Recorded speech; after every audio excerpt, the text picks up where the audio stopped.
তো এই চন্দ্রগ্রহণকে ব্লাড মুনও বলে, কারণ এই চন্দ্রগ্রহণটা লাল হবে এবার 9টা 56 মিনিটের আগে ফিরে আসার। আর যারা গর্ভবতী মহিলা, যারা গর্ভবতী নারী, তাদের ওই দিনটা কিন্তু অবশ্যই বাইরে যাওয়া একদমই নিষেধ। ঘরের মধ্যে থাকবেন, জানলার পাশেও যাবেন না।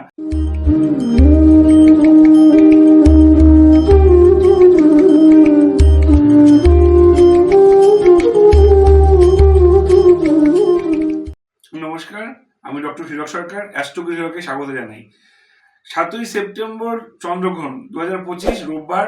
এই চন্দ্রগ্রহণটা পূর্ণগ্রাস চন্দ্রগ্রহণ, শুধু ভারতেই নয়, সমগ্র এশিয়াতে, ইউরোপে এবং আফ্রিকায় এই চন্দ্রগ্রহণটা কিন্তু মানে দৃশ্য। তো এই চন্দ্রগ্রহণকে ব্লাড মুনও বলে, কারণ এই চন্দ্রগ্রহণটা লাল হবে এবার। এই চন্দ্রগ্রহণ কিন্তু এবার যে কুম্ভ রাশিতে হচ্ছে এবং ভাদ্রপদ নক্ষত্রে, উত্তর ভাদ্রপদ নক্ষত্রে এই চন্দ্রগ্রহণটা হচ্ছে, যেটা একটু বিরল এবং এই থেকে অনেকটা সাবধানতা অবলম্বন করা আমাদের প্রয়োজন। এবার আমি আগেই বলে দিই কখন চন্দ্রগ্রহণটা শুরু হবে। চন্দ্রগ্রহণ শুরু হবে ভারতবর্ষে, চন্দ্রগ্রহণ দৃশ্য ভারতবর্ষে এই চন্দ্রগ্রহণের সূচক শুরু হয়ে যাবে বেলা 12টা 57 মিনিট থেকেই। চন্দ্রগ্রহণ শুরু হওয়ার প্রায় 7-8 ঘন্টা আগের থেকেই সূচক শুরু হয়ে যায়। আমরা সেই সময় থেকেই, সেই সূচক থেকেই কিন্তু প্রিকশন মানে যা যা করার সব রান্না বান্নার সূচক শুরু হওয়ার আগেই আমরা করে ফেলবো। 12টা 57 মিনিট থেকে সূচক শুরু হয়ে যাবে এবং চন্দ্রগ্রহণ ভারতে আরম্ভ হবে 9টা 56 মিনিটে রাত্রির, এবং চন্দ্রগ্রহণের মুখ্য থাকবে 11টা, মুখ্য মানে চন্দ্রগ্রহণের যে মিডিল পোর্শনটা, চন্দ্রগ্রহণের মধ্যটা থাকবে 11টা 41 মিনিটে, এবং চন্দ্রগ্রহণ সমাপ্তি মানে ছেড়ে দেবে সেটা হবে 1টা 27 মিনিট, রাত্রির 1টা 27 মিনিট পর্যন্ত। এটা ভারতবর্ষের জন্য। আর যারা বাংলাদেশের দর্শক আছেন, বাংলাদেশের দর্শকদের জন্য চন্দ্রগ্রহণ শুরু হচ্ছে রাত্রি 10টা 26 মিনিটে এবং চন্দ্রগ্রহণ ছাড়বে 1টা 56 মিনিটে। তো যেই যেই কাজগুলো এই সময় আপনারা করবেন না, তার মূল যেটা হলো সেটা হলো আপনারা এই সময় এই টাইমে বাইরে খাবার দাবার করবেন না।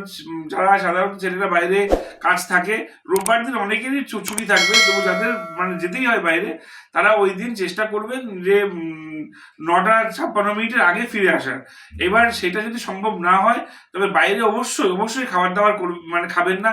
ওইটুকু সময় না একটু বাইরে খাওয়া দাওয়া করবেন না, খোলা আকাশের নিচে কোনো খাবারই খাবেন না। এবং মানে চেষ্টা করবেন যে ওই দিন মানে রান্নাগুলো যেন অবশ্যই দুপুরবেলায় ওই 12টা 57 মিনিটের আগে শেষ করে ফেলতে। তার পরবর্তীকালে যদি মানে খাবার যেটা থাকে অবশ্যই নিরামিষ খাবার, তার উপরে তুলসী পাতা দিয়ে রাখবেন, সেটা চেষ্টা করবেন। আর যারা মানে নতুন বিবাহিত জীবন মানে নতুন বিয়ে করেছেন, সেই সমস্ত জাতক জাতিকারা ওই মানে গ্রহণের সময়টুকু অবশ্যই একটু মানে নিজেদেরকে একাত্মবোধ রাখবেন, ঈশ্বর আরাধনা করবেন। আপনারা মানে ওই দিন চেষ্টা করবেন যেন যতটা সম্ভব পারেন নিজেদেরকে সংযম করে রাখতে। আর যারা গর্ভবতী মহিলা, যারা গর্ভবতী নারী, তাদের ওই দিনটা কিন্তু অবশ্যই বাইরে যাওয়া একদমই নিষেধ। ঘরের মধ্যে থাকবেন, জানলার পাশেও যাবেন না। মন্দিরের দরজা বন্ধ থাকবে, মন্দির বন্ধ থাকবে, পর্দা দেওয়া থাকবে। কোনো রকম কাটাকাটি একদম করবেন না, কোনো কিছুই কাটবেন না, একদম কাটবেন না। কোনো চুচ, সেফটি পিন, ছুরি, এরকম কোনো ধারালো অস্ত্র বা জিনিস এই সময় আপনারা দেখবেন না, একদমই দেখা বর্জিত। ওই সময় আপনারা কি করবেন, আপনারা ঘুমাতে পারেন। আর যদি যারা পারবেন, তারা আমি একটা মন্ত্র বলছি, ওই মন্ত্রটা নিরন্তর জপ করবেন। মন্ত্র হলো ওম চন্দ্রশেখরায় নমঃ, ওম চন্দ্রশেখরায় নমঃ, ওম চন্দ্রশেখরায় নমঃ। এই মন্ত্রটা শুধু গর্ভবতী নয়, যারা যারা আপনারা পারেন প্রত্যেকেই এই মন্ত্রটা জপ করতে পারেন। এই মন্ত্রটা খুব ভালো।